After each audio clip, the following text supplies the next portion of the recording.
I'm going to talk to you about governments and why I think they're still really important in the world of identity. Even though we've got huge amounts of other things that are going on in identity that are really, really super important, I still think governments have a role to play. And I think I'm going to talk about some of those concepts right now. I'm going to start by looking at some of the challenges and some of the concepts and sort of take a step back slightly so we're all coming at this from hopefully the right direction. I can make this go. There we go. So one of the things that really gets me about identity is that it's a right. We should all have the ability to prove who we are. And that's nothing to do with technology. Yeah? So this is one of the really key fundamental things about identity is it belongs to all of us already. Yeah? So a lot of the things we're doing with technology are trying to support that right. And that's really important. But how do we get there? How do we make it work? We've got this goal as well of moving towards a digital world. So most of the identity things, even now that we do, in truth, come out of your wallet or they come out of your pocket. Because when you interact with identity in most situations, you're not necessarily doing that digitally. We're starting to do a lot more of it, but we're still in a mixed mode world, if you like. So there's this real goal of pushing more and more digital services and more need for identity because of that. So we need to have that in mind as well, and that's the near future that's coming. But what about governments? So they do real world things. They make laws, some of them about identity. They provide documents, they create processes. They have civil registers. So they register our births, marriages, deaths. They create huge data stores and that can prove who we are, that we can use as evidence. So they're really good sources of that information. And we can't deny that, that's going to go on. Whatever we do digitally, that's going to continue in the world. And when we think about things like the Sustainable Development Goals and 16.9, which is all about providing everybody with legal identity, if you actually read that, what does it point to? It points to, well, one of the key indicators is birth registration. It's a government kind of based thing. It's a civil registration thing. So it's really important as part of that identity picture. The other thing that, and people often pull me up at this and say, oh, this is such an old argument. But identity really is more about what other people say about you. I mean, I can say all sorts of things about me. I can tell you I'm British, for example. And you might trust me because you've met me before and you know, and I've got the funny accent and all this kind of thing. But how are you understanding that I really am British? If you want to prove that to a level of trust, you've got to look at something. You've got to go to a third party and ask them, because you're not necessarily going to trust me. And we can do that in lots of ways. And in the normal paper-based world, I might show you a passport or a driving license or something like that. And you trust that because there's a process that a third party's gone through to make that proof. What we want to do in a digital world is be able to do that in a digital way so that I don't have to produce a document necessarily, but I can just have a proof. So it's how we do that. But the root of all of that, largely, is we're going to have to get that from a trusted third party. And who are they going to be? Sometimes they're going to be governments. The other key thing I always talk about is this isn't really about technology at all in many ways. Technology helps us to technically create these services. But in truth, most of what we understand about identity and how we prove it is completely offline. It's rooted in other processes, in other places, and we have to link them together with technology. Yes, it's the damp string, it's the plumbing, but it's not the thing that actually makes all this work. What actually makes all this work are trust frameworks. And I'll touch on those a little bit further as well, because I think it's really important that we understand that there have to be rules about how this trust and how identity actually operates. So I'm going to talk a little bit about emerging standards now, because these are really important and are influencing where we're going with technology. So you'll have heard of some of them. Lots of them will have been talked about this week, I'm sure. So DIDs and verifiable credentials and all these kind of things. I'm quite interested in what's happening with OIDC and how we're moving that along with increasingly adding in different types of proof and moving away from levels of assurance and all this kind of stuff. There's lots of tech stuff going on, which is massively important. But the key word here is emerging. So at the moment, a lot of these things are very new. We need to prove a lot of it. We need to use it at scale. We need to understand how they work together and what the really important bits of these are going to end up being, because it's not really apparent at this point.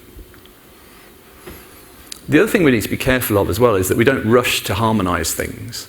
We don't rush to say that everybody must do things exactly the same way, because that's not what we should be trying to achieve here. What we're trying to be doing is interoperability.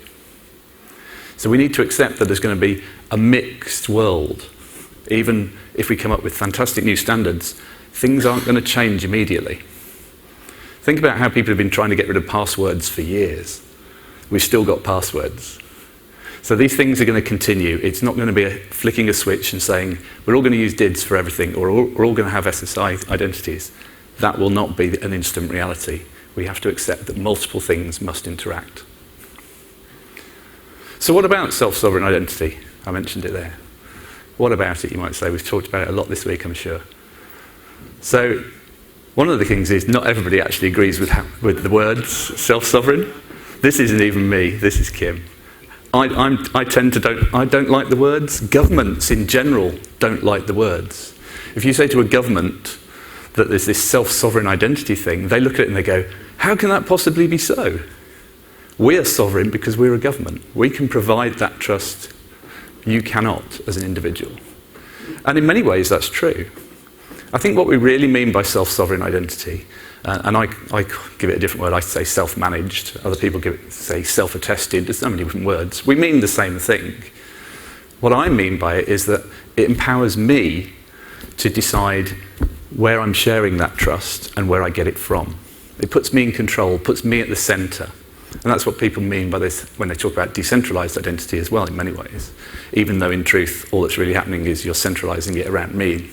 But it's not quite as simple as that, but that's kind of what the change is. But I think the words are a problem, certainly with governments, and it's stopping governments from adopting this, which is important. We need to get the terminology right, and we need to get the message right so that governments support this.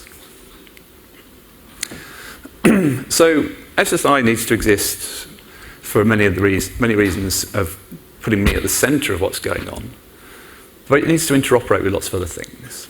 And we don't want to just try and replace one thing with another, because I think that would be a mistake.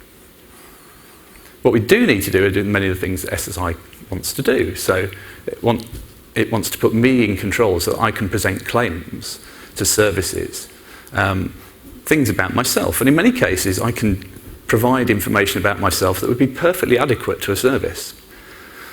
If I'm applying for something, for example, putting an application in for a benefit or whatever it might be, asserting myself that my name is Adam is probably okay.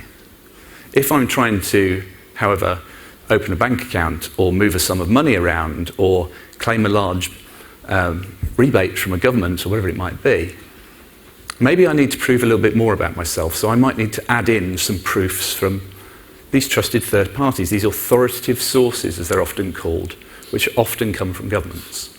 So we need to be able to express those things as well. So what really matters here? It's all about people. It's not about technology. The reason I got involved in technology, particularly around identity, was not because I wanted to create identity systems. It's just I actually wanted to make people's lives better. I was working in the National Health Service in the UK, and we were trying to figure out innovative ways of delivering services to people using digital technology. And it's kind of useful to know that it's really you when we're delivering healthcare, for a number of reasons. One, because you might want to set up trust relationships where you share information with different professionals, different health professionals. But equally because we might need to know that it's definitely you when we're going to perform a procedure or give you a drug, because that makes a lot of difference. It could kill you otherwise. So that's why I got involved in it, not because I wanted to create really cool tech and things like that, or end up creating trust frameworks or big technology systems. I ended up doing some of that, but it wasn't the driver for doing it. It's not about that cool tech, it's about the people who are involved in those situations, which is why trust frameworks themselves are important. The other thing that's really interesting is eligibility and attribute data. Way more interesting than identity. It's kind of useful to know that it's definitely me coming back every time to use a service, so you can have some surety that it's the entity that calls itself Adam, because that's useful, so you know when I come back that I'm getting my repeat prescription or something like that. You know it's definitely the same person. But it's when I'm trying to use a service, get a job done, I need to prove something about my eligibility. So am I eligible for that cash payment from the government? Am I eligible to be immunised? Whatever the proof might be, I need to prove that somehow. So that whole eligibility piece, which I would argue is very little to do with identity at all, and everything to do with the dimensions of me and the things I am, are far more important, and we need to appreciate that and where that comes from. So state-based identity systems, so back to governments again, are really vital in providing some of these authoritative sources of trust. As I said, they keep these huge registers. In my experience in the health service, they have masses of information about me, for example, in my medical records that are really useful when I'm being treated, for example. But also can prove interesting things about me because they have lots of details about my eligibility for other things as well. For example, in the UK, if I want to have a benefit for being disabled, for example, so if I have mobility problems, that information comes from the health service because that's the root source of trust to say that I can't walk more than 10 paces, therefore I need some support. So that's really important, we need to remember that. But state-based identity really only works if you belong to a state. So what we can't do here is assume that everybody is like all of us in this room here today, where we all belong to a state. I'm guessing there's nobody in the room who doesn't belong to a state. We should all have some state-based identity.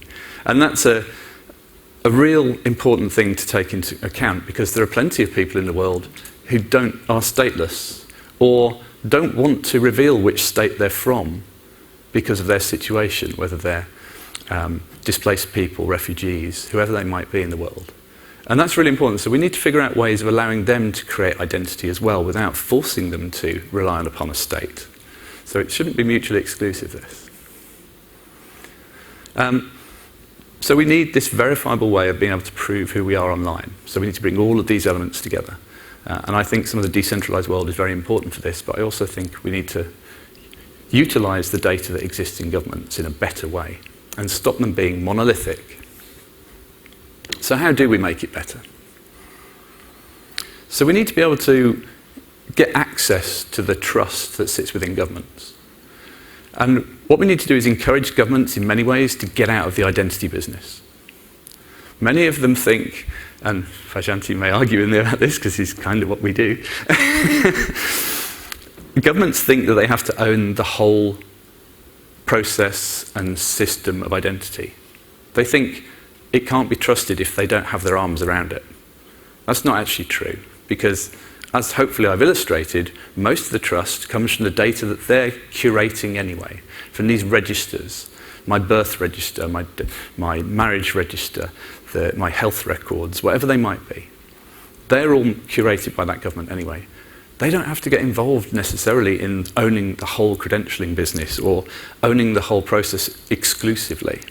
What they should do is open up that information that they have so that it can be consumed by me as an individual using lots of other different approaches to technology, like self-sovereign identity. We also need to encourage systems that move away from gathering more and more information about me and storing it within the service. I mean, this happens a lot with government-based services where they tend to not collate, but gather more and more information about you over time and keep it, the collect and keep model. So things like zero-knowledge proofs and just providing services with a proof rather than data is very important. So that needs to be encouraged in these models as well. And for me, how do we bring all that together? What's the glue that makes all of this work? It's trust frameworks. Regardless of what the underlying technology is, regardless of what the actors are that have these sources of authoritative trust, if you don't have a good trust framework to bring them all together and set the rules for how they operate, then you won't be able to create the services that people actually need to make their lives better, to be able to access services better, and to actually use identity for good. Thank you.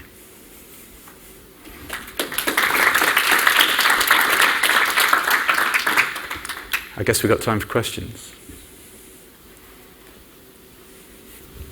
Andrew. Could you give us a two-sentence definition of what your definition is of trust framework? Okay. Good question. Everyone's got their own. So what do I think a trust framework is? Okay. So for me, a trust framework, in simple terms, 2 sentences, I'll try and use 2. I've used 3 already.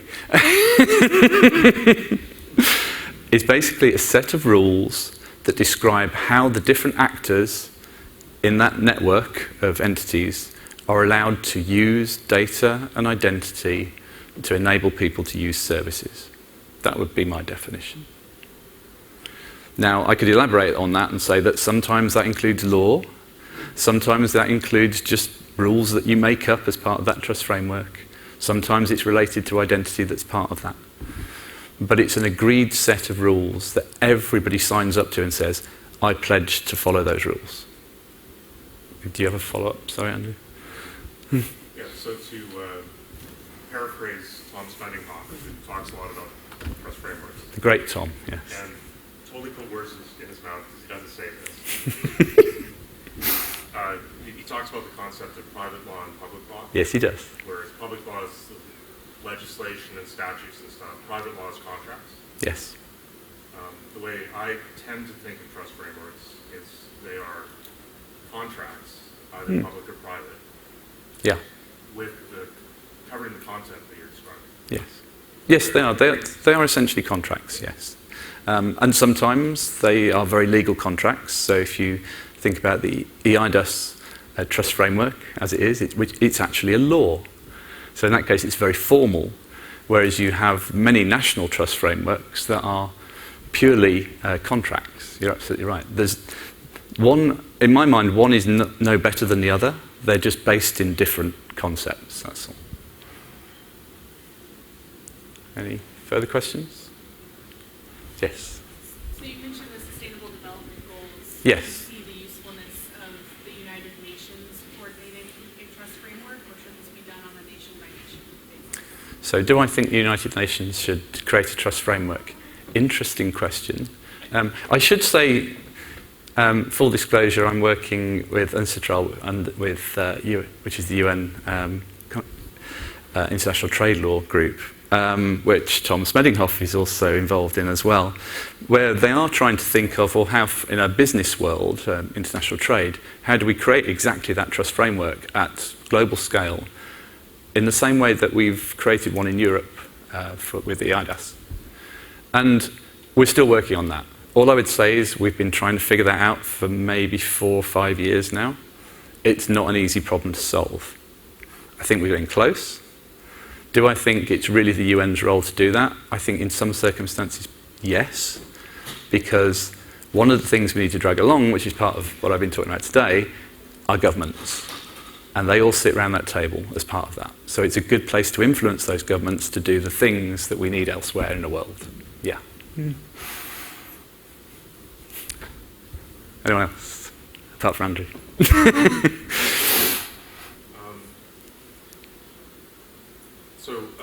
Public sector governments tend to be zero-risk kinds of environments. It's the nature of many of them. They don't want to see their names on the headlines of newspapers, sort of idea. No. Most of them. Reputational risk is always the biggest for the government, yes. Always the number one. Have you, in your consulting, in your work with many governments, are you seeing a shift? Because exposing citizens' data is going to be the worst possible thing to choose to do as a government, right? Absolutely. But things like verifiable credentials from authoritative sources kind of require you to make assertions about citizens, maybe not the data, but assertions about them. My belief is that open data and open government initiatives are helping ease the transition. Yes. What's your view? No, I would agree with that. Open data has been very good at helping governments understand the power of being more open with their data. I think we still need to be careful, though, about what gets shared, which is why I'm quite insistent on not showing the actual data, as you say, but actually sharing some kind of proof. That's very important. I think it's very important to make sure that we put rules in the trust frameworks that encourage the relying parties to do the right thing with that data as well. and so that we prevent correlation, that we prevent people from, well, services, I should say, from trying to gather more information than they actually need to satisfy the transaction at hand. So that's important as well. You can't always enforce that with technology. To some extent you can, but policy has to take a part in that as well, where, again, governments can help. Yes? I'm curious on your predictions on the role of this for governments. Are there some governments that are leading the way and influencing other governments? British Columbia. So there's one. So British... Yes, this is very true. British Columbia are doing a great job, yes. It's a slow burn, this one, because it is, as Andrew outlined, it's a very difficult proposition quite often for a government to say to them, share your data, or allow other people to access your data without your control, because they are generally control freaks, because they're very scared about that reputational damage. And in many cases, for real important reasons, because they've been burnt before. There are plenty of governments that are out there that, when we talk to them, and certainly when I talk to them, have a real interest in being able to create better services, to be able to do things for their citizens that are more efficient and easier for people to get involved in, because that's a real problem still. And the identity systems that exist now don't enable that. They just don't. And what I try to do is explain to them that you might want to create a national identity scheme. But even if you do that, make sure that what you create, you can enable in the near future other identity solutions like self-sovereign identity solutions, decentralized identity solutions, however we might build them, to access that. Because that trust and that data that they have about us will be more useful outside of government than it is within. Jeremy? Follow-up question. Yes. If I buy into, for a moment, Kim Cameron's argument that we shouldn't call it self-sovereign, but self-owned or self-controlled, Yes. does it need to have blockchain in order to meet those requirements? Do we need to have blockchain? Simple answer, no. There will be many that will be blockchain-based. As Nat Sakamura rightly pointed out earlier in the week, you can do pretty much everything for the SSI solution that blockchain solutions do with OpenID Connect. And that's been there for a while. And that's just reality. But I think, for me, that's not important. It's not a race for me about different technologies as to which one's the best.